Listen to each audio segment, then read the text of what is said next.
महाराज जी, मतलब मुझे बार बार अवसर मिलते थे और मैं उनमें मतलब अवसर मेरे असफल हो जाता था। काहे का अवसर? मतलब जैसे कि कहीं फौज में जाना या पुलिस की नौकरी होगी, कुछ भी, मतलब मुझे बार बार मौके मिलते रहते थे। लेकिन अब जब वर्तमान में क्या हो रहा है जीवन में, कुछ पल तो मतलब खुशी हो जा, कुछ पल दुख हो जा, मतलब ये सब कुछ चल रहा। तो तुम्हें समस्या क्या है, क्या चाहते हो तुम? समस्या ये है जी, मतलब मार्गदर्शन चाहिए था। नहीं, आप चाहते क्या हो?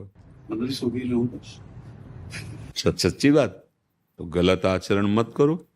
जो भी तुम्हें कर्तव्य कर्म मिले उसे भगवान की सेवा मान करके करो। तुम्हारे घर में कोई कर्तव्य कर्म है?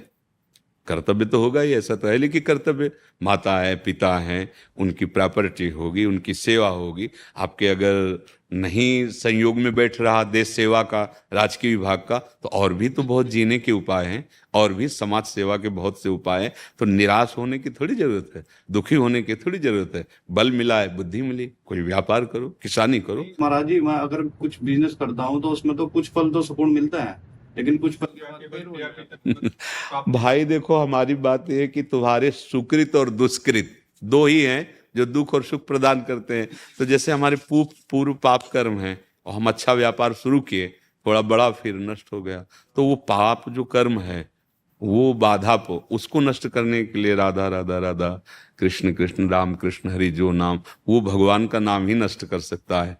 देखो, बड़े बड़े भजनानंदी संतों को भी तो कष्ट मिलते हैं, ऐसा तो नहीं कि ना मिले। तो दुख सुख को सहन करना सीखो और सच्चे मार्ग में चलो। जो हम चाहते हैं वही हो जाए ऐसा तो असंभव है।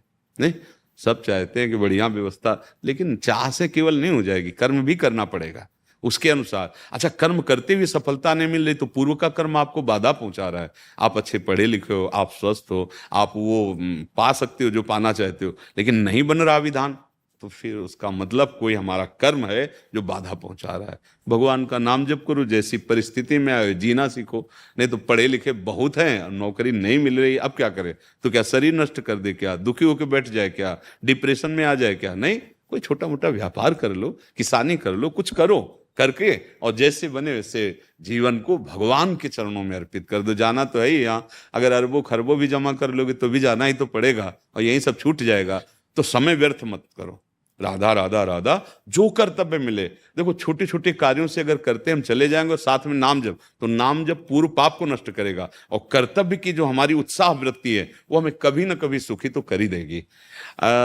अगर सुदामा जी को कई कई दिन भोजन नहीं मिलता था तो एक समय यह भी आया कि सुदामा पूरी बन गई है। तो ऐसा नहीं कि मनुष्य के जीवन में एक ही सोपान होता है, दुखी दुख, ऐसा किसी के जीवन में, और ऐसा किसी के जीवन में नहीं होता कि सुख ही सुख होता हो। कभी अगर बहुत अनुकूलता आ जाती है तो कभी बड़ी समस्या आ जाती है।